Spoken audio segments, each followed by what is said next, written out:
Olá, tudo bem?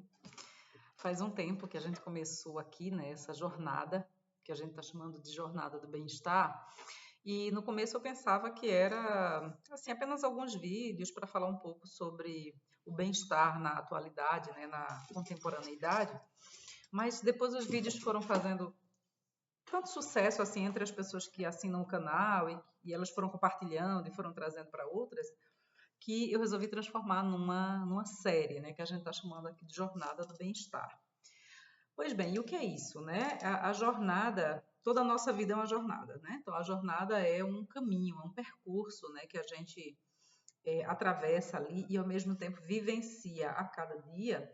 E essa jornada é o que nos permite nos tornarmos pessoas melhores, né? É o que a gente quer. Todo mundo quer ser uma pessoa melhor no dia seguinte, né? Ninguém quer ser pior. Todo mundo só quer ser um pouco melhor do que era, né? Evoluir mais, aprender mais, se desenvolver mais. E aí foi com esse objetivo que eu criei essa jornada aqui no YouTube e venho compartilhando, né, conteúdos relacionados a bem-estar, felicidade, contentamento. E o último episódio foi muito bacana, porque no último episódio eu falei aqui para vocês do lançamento do meu livro. O livro é esse aqui, chama-se Reinventando a Felicidade. E nesse livro eu falo sobre vários aspectos aqui, né, do que torna, o que é que torna uma pessoa feliz. Ou melhor, como é que a pessoa se torna feliz, né? Porque os eventos externos na nossa vida, eles têm o poder de nos deixar felizes por um curto espaço de tempo, né? E, do contrário, quando a pessoa se torna feliz, esses eventos externos têm cada vez menos impacto, né? E a felicidade, o contentamento, passa a ser uma condição do sujeito, né? Uma situação do sujeito cada vez menos influenciada por esses fatores externos. Pois bem, repare, o livro ele fala um pouco sobre isso, né? Tem uma surpresa ao final de cada livro que tem a ver com o capítulo de hoje, né? Hoje a gente vai falar um pouco sobre o treinamento da nossa mente para a felicidade. Como é que a gente consegue abstrair, né, das condições objetivas de vida para, nas condições subjetivas, encontrar um estado de contentamento, de bem-estar, de prazer, que não seja alienado, né? Mas que nos faça também gozar da plenitude da vida sem ter que buscar o tempo inteiro esses fatores motivadores externamente, né? Ou seja, a motivação intrínseca, aquela que está dentro da gente para a felicidade. Isso tem a ver também com um aspecto que é treinar a mente para ser feliz. Eu sou professora, vocês sabem que, de fato, a única coisa que a gente faz do dia que a gente nasce ao dia que a gente morre é aprender. Então, se você pegar ali um bebê, por exemplo, né, quando está ainda no útero, na barriga materna, ele começa a treinar ali, né, a força, exercitar as pernas, né? Por quê? Porque o bebê sabe que na hora de nascer ele tem que empurrar o corpo contra a parede uterina para poder nascer. Da mesma forma, quando ele sai do útero e respira a primeira vez, que é também um aprendizado, que o bebê não sabe respirar, como nós respiramos isso, né? Ele aprende isso, isso é instintivo, mas ele também aprende. Da mesma forma, ele está ali no processo de aprendizagem, né? A outra coisa que o bebê aprende é mamar. Ele também não sabe, mas dentro do útero a gente já vê ali na ultrassom, né? O bebê muitas vezes com o dedinho na boca já fazendo o treino para alimentação, né, que deveria ser exclusiva por aleitamento materno. Mas aí o que acontece? Repare, a gente nasce, cresce, começa a aprender ali, a gente aprende a falar, a gente aprende a andar, a gente vai para a escola. Na escola a gente aprende teorias da física, química, matemática, geografia, língua portuguesa, a gente aprende uma série de coisas. Nossa educação básica no Brasil dura aproximadamente 12 anos, mas a gente não entende que pode também aprender a ser feliz. Então, a felicidade também é um treino. Eu defendo isso no meu livro, eu falo um pouco sobre isso aqui. Tem um capítulo que eu falo só sobre isso, né?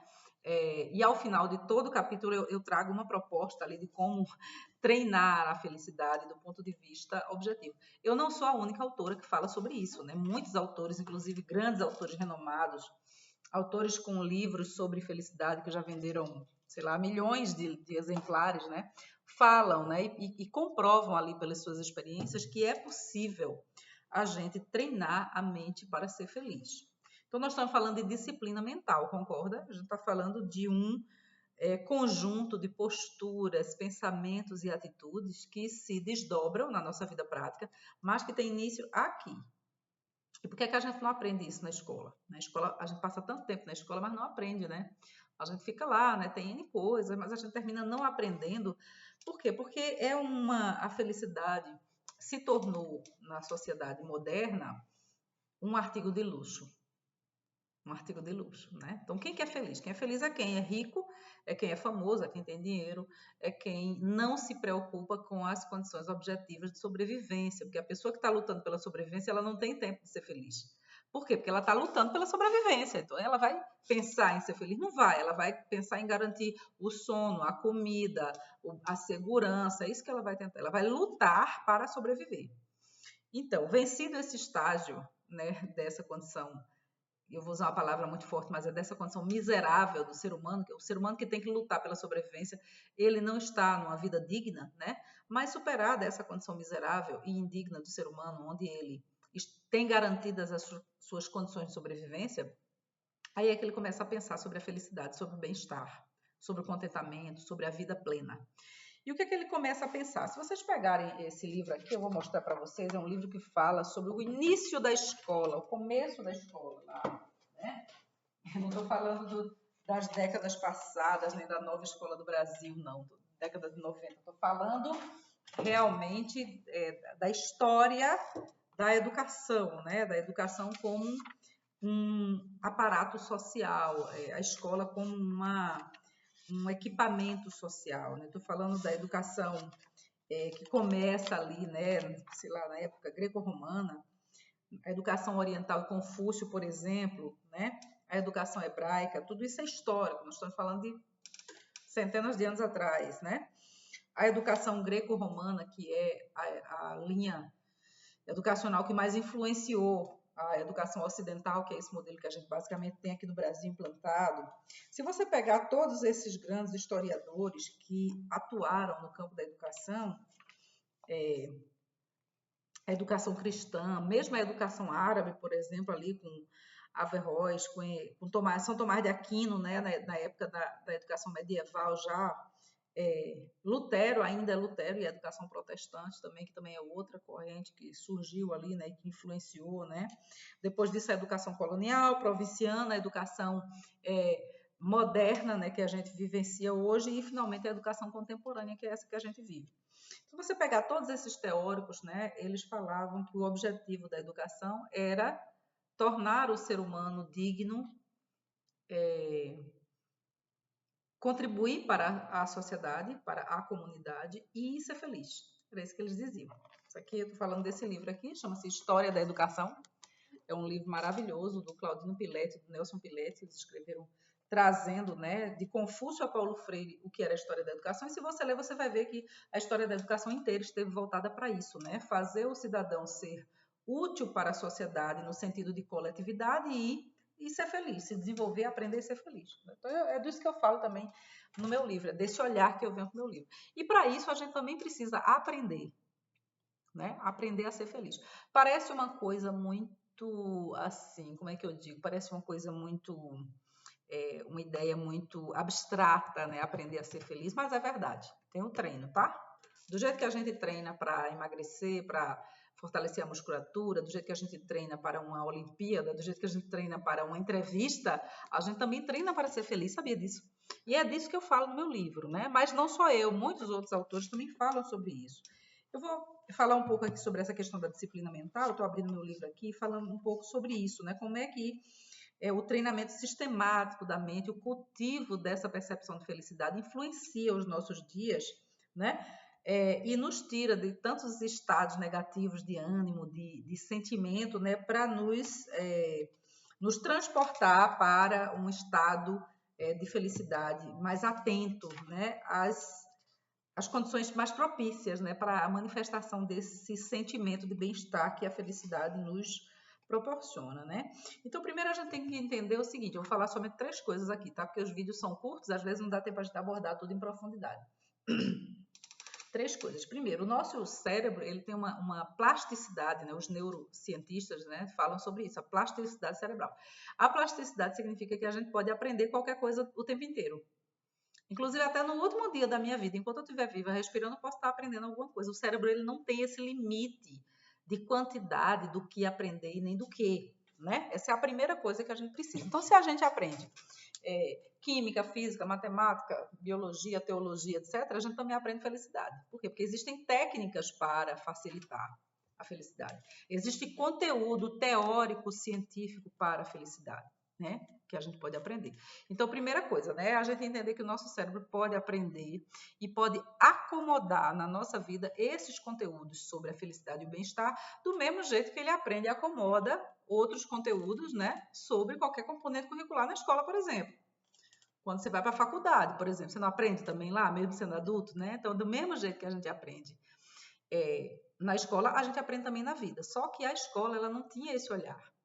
A educação contemporânea se perdeu desses princípios da educação histórica, né? Como a gente fala aqui, né? Por exemplo, historicamente a educação estava preocupada com isso, a educação contemporânea não, ela está muito mais preocupada com mercado de trabalho, está muito mais preocupada com qualificação, está muito mais preocupada com tecnologia e não está preocupada de que o sujeito, o indivíduo, torne-se feliz, né? Então, essa é a primeira coisa, né? O nosso cérebro pode aprender a ser feliz. Segunda coisa que eu ia falar, né, em relação à questão da felicidade, é sobre o comportamento, né? Eu falo muito sobre isso no meu livro, né? A felicidade não pode ser apenas uma ideia abstrata, ela precisa de um comportamento que mova a felicidade, que crie as circunstâncias, que criem as condições agregadoras para a felicidade. Então, o comportamento, né, a primeira coisa, a gente entender que pode ser feliz, o nosso cérebro acolher essa possibilidade de aprender a felicidade.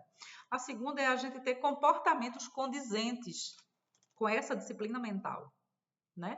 Não somente ficar no campo da abstração e do pensamento, mas também pensar assim, puxa, se para ser feliz eu preciso fazer X, Y, Z, eu preciso me mover na direção dessas atitudes para que, de fato, eu consiga tomar as atitudes que são necessárias para criar a ambiência, para criar uma condição agregadora para a minha felicidade, né? Do mesmo modo, também, a questão do comportamento influencia no fato da gente tomar a decisão de romper com relacionamentos e situações desagregadoras da felicidade.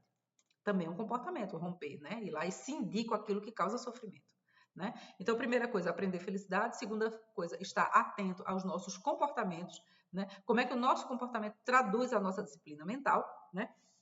E, finalmente, uma terceira coisa, também da qual eu falo um pouco sobre livro, né? Sobre isso no livro, né? É que a gente precisa entender que a felicidade tem a ver com um sentimento muito humano, né?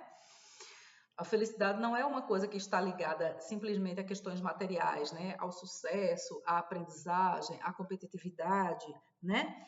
A questão da inteligência cognitiva, principalmente, né? Que é a mais valorizada nesse tipo de educação ocidental, justamente por não olhar para o ser humano. A educação ocidental se concentra muito nessa aprendizagem utilitária, né? Que torna o indivíduo uma pessoa de sucesso, uma pessoa com bens, uma pessoa inteligente, uma pessoa reconhecida, mas não se preocupa com tornar o indivíduo uma pessoa feliz, né? Que consegue reunir ao redor de si as condições para a felicidade, para o bem-estar, para o contentamento e para a vida plena, como eu gosto muito de falar. Então, essa condição da humanidade é importante para a felicidade, porque a felicidade ela não é um comportamento exclusivamente humano, né? A gente tem aí nos estudos, né, do comportamento animal, a gente vê quando os animais estão felizes, né? Porque eles têm demonstração da excitação da felicidade. O ser humano não, o ser humano, ele, além dele ter essa condição de demonstrar, mas muitas vezes ele não consegue elaborar a felicidade como uma conduta essencialmente humana, né? Se você pegar ali um livro muito antigo, que é um livro que eu não tenho certeza aqui qual é a idade, eu acho que eu cito ele no meu livro aqui, mas ele é um livro de 1900 e a última publicação 2000, né, que é o livro A Arte da Felicidade. É um livro que foi publicado pelo Dalai Lama, ali teve seus problemas, é claro, mas agora na velhice, né, não deveria nem ter sido exposto da forma como foi, mas ele fala um pouco sobre isso, né, ele fala sobre a humanidade da felicidade e da felicidade como um direito humano. Então, veja, uma escola que não olha para isso, olha somente para o lado intelectual, ela está desconsiderando o lado espiritual e emocional, sentimental da pessoa, do sujeito, né? Porque ela olha somente para sucesso, bens, emprego, tecnologia, inteligência cognitiva. Ela não olha para as outras inteligências. E eu também falo sobre isso no meu livro, né? Que é o fato de existirem, né? Vocês sabem, outras 7 inteligências, pelo menos, que são reconhecidas mundialmente, né? Até cito ali o livro do Gardner, né? Do Howard Gardner, que foi ele que cunhou, né? E que nomeou os outros tipos de inteligência que existem. Então, a escola não pode olhar somente para a inteligência cognitiva. Ela tem que olhar também para esses outros tipos de inteligência, para que o sujeito possa se encontrar também na escola com esse olhar para o bem-estar e a vida plena, não somente a vida material. Então, por isso que a escola seria um ente muito importante aqui na construção da felicidade, porque a escola precisa olhar para essa dimensão do sujeito também. Não somente a dimensão intelectual, cognitiva, mas também a dimensão, as outras dimensões, né, que nós temos na nossa vida. A nossa vida não é só vencer matéria, né, na escola e conseguir graus, né? Concluir um grau, primeiro grau, segundo grau, terceiro grau, como existia, né? Hoje a gente chama de Fundamental 1 e 2 ensino médio e ensino superior, mas eram graus, né, que a gente colava antigamente, né? Conferir o grau de educação básica, conferir o grau de ensino médio, porque aquilo eram graus crescentes que se supunham que iam deixando a pessoa mais socialmente reconhecida, e de fato era, né? Mas então é isso, eu falo hoje aqui um pouco sobre a educação desse lugar, né, de que a escola deve olhar também para a felicidade do sujeito e treinar também suas crianças e seus jovens para que eles possam abrir o campo mental, né, para essa disciplina mental, entender que eles podem aprender felicidade, que o comportamento é um componente importante para a produção da felicidade no contexto atual e que a felicidade é uma condição humana, que está um direito humano de todas as pessoas, né? E que a escola pode funcionar como um elemento motivador, né, dessa dimensão que tem sido tão pouco observada na vida atual. E para encerrar, estamos no Setembro Amarelo, né, que é o momento em que o mês dedicado ao combate, né, do suicídio, e porque muitas pessoas tiram a própria vida porque estão infelizes. Então, isso é mais um motivo para que a escola fique atenta e observe, né, o que é que ela pode fazer em prol da realização e da felicidade das crianças, dos adolescentes, dos sujeitos na vida moderna. Muito obrigada. Se você gostou desse vídeo, compartilhe, mande para outras pessoas. Eu agradeço se você se inscrever no canal e a gente segue junto aqui na jornada do bem-estar. Até a próxima.